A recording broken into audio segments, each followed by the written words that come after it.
Good evening, everybody, and welcome back to our channel. So, kind of a fun video, one I wanted to shoot for you. This is the 40th anniversary of Silent Night, Deadly Night. Silent Night, Deadly Night came out on November 9th, 1984, which is wild.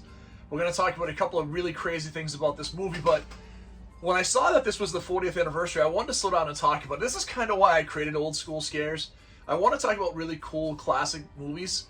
And this is one that always stood out to me, and I think one that people don't realize if they weren't around at that time, how controversial this movie was. So, when this movie was coming out, they had a really big advertising campaign, and I'll throw the commercial for this movie up here.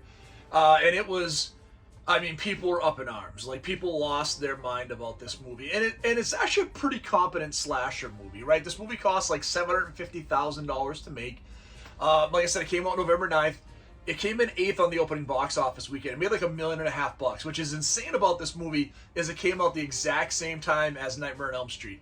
And Nightmare on Elm Street actually lost to this movie. Now, because of the controversy, this movie got pulled. They wouldn't play the commercials before like 10 p.m. So this movie made $2.5 million back at the box office on like $750,000. So it was a successful movie, and they made a ton of sequels. When I think about Silent Night, Deadly Night today, I think of a few things. One is the really bad number of sequels that came out after, right? Like 2 through 5 were just really, really bad. But then in the early 2000s, kind of following in the footsteps of like, My Bloody Valentine, the Texas Chainsaw Massacre remakes, the Nightmare on Elm Street, and Friday the 13th, we actually got a pretty good remake called Silent Night. That was a really fun slasher movie. So this movie has like a history that is really relevant with me, and I think back to this movie. So I remember seeing this movie in 1986. So I just give you a little perspective. In 1984, when this movie came out, I would have been 11 years old. I really liked horror movies at the time. I was big into the Friday the 13th movies. Freddy hadn't hit yet, but I liked all the classic monster movies, all the stuff we had talked about all along. And this movie came out, and I really wanted to see it. I really wanted to see it because of the controversy and like people absolutely getting super upset that they had taken Santa and made him into like a killer. Forgetting the fact like Tales from the Crypt had done like a killer Santa like a decade before. You already had like Black Christmas. There were already Christmas horror movies. This one, for whatever reason, just really resonated. Now, if you think about this time, this was kind of around that same time that these parents groups are coming around and looking to put like parental advisory pieces on that whole Tipper Gore piece where they wanted to kind of not censor music but kind of let parents know what was coming up in the content of the music. So there was a lot of censorship that happened. What was very interesting as a as a young man growing up in that time, in a kind of Republican presidency with Reagan, you would have a lot of these groups that would be kind of headed by more liberal people. Again, Tipper Gore, Al Gore's wife, leading up some of this different stuff that would almost be considered censorship. A lot of the artists came out. If you haven't seen it, like Dee Snider from Twisted Sister appeared before Congress and was absolutely incredible. So there was a real sense of this time of this moral outrage. Video games were coming out that were getting more violent. You had all the stuff that was going on, the music lyrics that were coming out with like metal, and then the kind of the birth of hip hop, which had some stuff that was questionable. And even like television was being seen differently, where it was a little more challenging. Now, what's interesting in all of this, if you're coming from that era, you had shows like All in the Family and MASH, and I think it was some of this, even like the Jeffersons would be like really push the envelope of what television could do and say.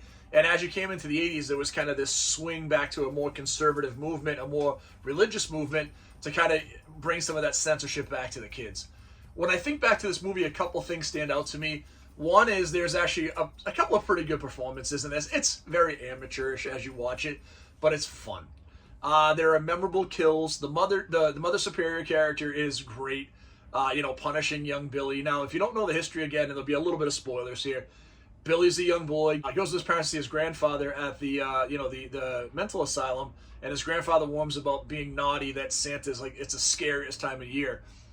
As they're going home, the car gets stopped by a robber whose car is broken down. He proceeds to attack and kill his dad and assault and kill his mom.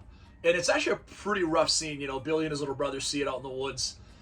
And it's pretty brutal. And as the movie goes along, young Billy's kind of trying to adapt. He goes to this, religious school. The nuns are very challenging. And Billy's just trying to adapt and learn what he needs to do, grow into a young man. And by the time he gets to be a teenager, he's pretty well adapted. He goes to work for this toy store. He's doing great.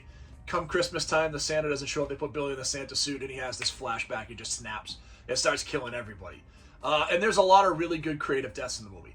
The two that stand out to me that I always have is the sledding scene where the young man gets his head chopped off. A scene we'd see actually come up in 1985 in Friday the 13th Part 5 with the motorcycle and the hatchet, similar vibe. And then Linnea Quigley's death on the deer antlers, which was so unique at the time. And that's the scene all of us wanted to see. Well, it was a topless Linnea Quigley, and we had this really unique death scene. So pretty cool, pretty fun. Man, as I sit back now, it was interesting. I went and looked at Rotten Tomatoes, and Rotten Tomatoes gave this movie a 50 critic score and a 40 audience score, which was very interesting. I think this movie is a very by-the-numbers slasher, but I think it's a fun by-the-numbers slasher. And I'm so happy 40 years later we're talking about it and all the controversy it had, because I actually think it was a pretty fun movie, and I think it was way overblown. It's one of these movies, if no one made a big deal about it, it would be way less famous than it was today, and all the sequels would have kind of died off. But all the hype, all the hoopla, all the stuff that went around it that made it controversial actually made the movie more appealing to a larger massive audience, and more people went and saw it. So love the movie. If you haven't seen it, go check it out. I think it's fun. Check out the sequel from like 2012, Silent Night, also very good. The rest of the sequels you can kind of stay away from. That's it, everybody. Thank you for checking out the channel. Please hit the like and subscribe if you haven't. And as always, stay scary.